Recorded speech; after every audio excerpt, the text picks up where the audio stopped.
Hi everyone, this is your English teacher Guillermo Marcangelo. Hope everyone is doing just fine. In today's lesson we'll be seeing the use of the genitive case and some vocabulary about family relations.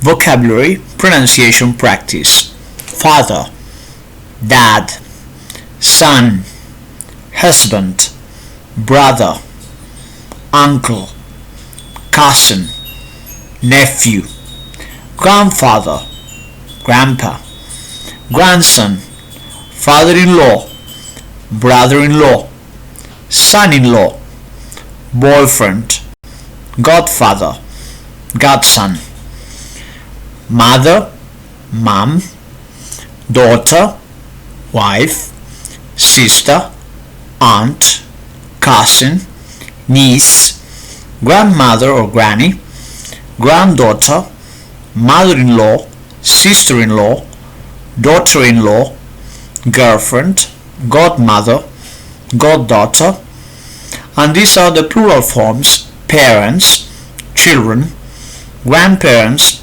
grandchildren, parents-in-law, relatives.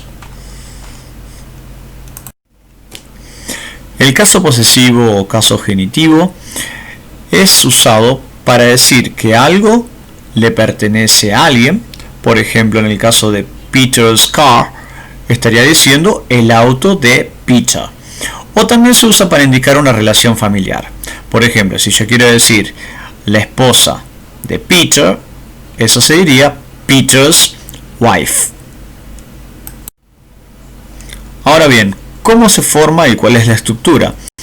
Lo que hacemos es agregar apóstrofo S al nombre de la persona que posee algo o de la que nos referimos a la situación familiar. Por ejemplo, si yo quiero decir el auto de Peter, el apóstrofo S se lo agrego a Peter, no a la palabra car. Entonces me quedaría Peter's car. O si yo quiero referirme a una situación familiar, yo quiero decir el auto de mi papá, primero voy a escribir mi papá, my dad, después le agrego el apóstrofo S y después por último la palabra car, auto. O sea que es como que para expresarme lo que voy a hacer es decirlo al revés, porque en lugar de decir en inglés el auto de mi papá empezando por el auto, no, en inglés se empieza por mi papá, my dad, después le agrego el apóstrofo S y después digo lo que tiene.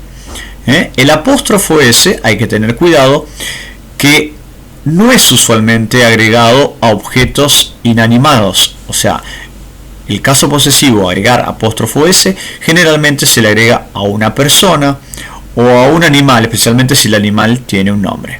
Por ejemplo, como verán abajo en la estructura, puedo tener el nombre de la persona, name, en este caso Susan, o la relación familiar, puedo decir my mom. Y si yo quiero decir que algo le pertenece a Susan o algo le pertenece a mi mamá, lo que agrego es lo que tienen en celeste, el punto número 2, que es el apóstrofo S. Y por último nombro lo que tiene el objeto que posee o la relación familiar. Si yo quiero decir la computadora de mi mamá o la computadora de Susana, voy a decir my mom's computer o Susan's computer. Ahora, si yo quiero decir la hermana de mi mamá, voy a decir my mom's sister o Susan's sister. Como verán, ahí tienen 1, 2 y 3. Bueno, 1 es porque es de ahí donde empiezo a traducir. Digo sister, la hermana, o computer, la computadora. Después voy hacia la izquierda y traduzco ahora el apóstrofo S, que sería el 2, de. O sea, la hermana de la computadora de. Y después por último traduzco el punto número 1, que sería el número 3, perdón, que sería my mom o Susan, y entonces me quedaría la frase completa: la computadora de mi mamá o la hermana de mi mamá, o todo esto referido a Susana. También tengo que tener en cuenta que frecuentemente usamos el caso posesivo cuando hablamos sobre lo que posee una persona, pero no utilizamos la preposición of. O sea, si yo quiero referirme, como decimos en español, la casa de Tomás O como en este caso que les di algo para que de paso aprendamos un poco sobre arte. Vasily Kandinsky fue un pintor ruso y las pinturas que tienen ahí son las más representativas de él. Entonces yo abajo escribí una oración que dice Kandinsky's paintings are beautiful. Eso está correcto para decir las pinturas de Kandinsky, por eso le agregué el apóstrofo S, son hermosas, pero no se puede hacer lo que hacemos en español de poner de, como está en la oración que está tachada, que dice The Paintings of Kandinsky, que eso sería traducir palabra por palabra las pinturas de Kandinsky, y estaría mal en inglés. Cuando yo quiero decir que algo le pertenece a una persona, se pone apóstrofo S y no se pone la palabrita of, que en inglés quiere decir de. La oración correcta es Kandinsky's paintings are beautiful. Bueno, y por último recordarles que cuando usamos el caso posesivo con un sustantivo plural terminado en S, como ya el sustantivo plural termina en S, solo le agregamos el apóstrofo y no apóstrofo S. Fíjense en este caso que dice The students teacher. A la palabra students, que ya termina en S, le ponemos apóstrofo, no apóstrofo S. Entonces decimos el profesor de los alumnos. Ahora, si es un plural que no termina en S, entonces sí, le agregamos apóstrofo S.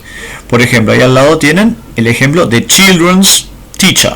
La palabra children es un plural, pero no termina en S. Entonces seguimos la regla de siempre y le agregamos apóstrofo S para decir el profesor de los chicos. Se puede dar también que cuando tengan un nombre terminado en S, pero que no es plural, por ejemplo, hay nombres en inglés, como el nombre Charles, que termina en S, pero no es un plural, es para decir Carlos. Entonces, cuando tengo un nombre que termina en S, pero no es plural, bueno, en ese caso puedo usar las dos formas. Le puedo poner el apóstrofo solo o el apóstrofo S. Pero se prefiere poner apóstrofo S porque en la pronunciación se va a notar.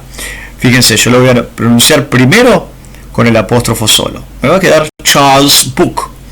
Pero si yo lo pronuncio agregándole apóstrofo S, me va a quedar Charles's Book. Entonces ahí, al escucharlo, sí se nota que estoy usando un caso posesivo. Por eso es preferente usar, cuando tengo un nombre terminado en S, que no es un plural, apóstrofo S. Pero aceptadas están las dos.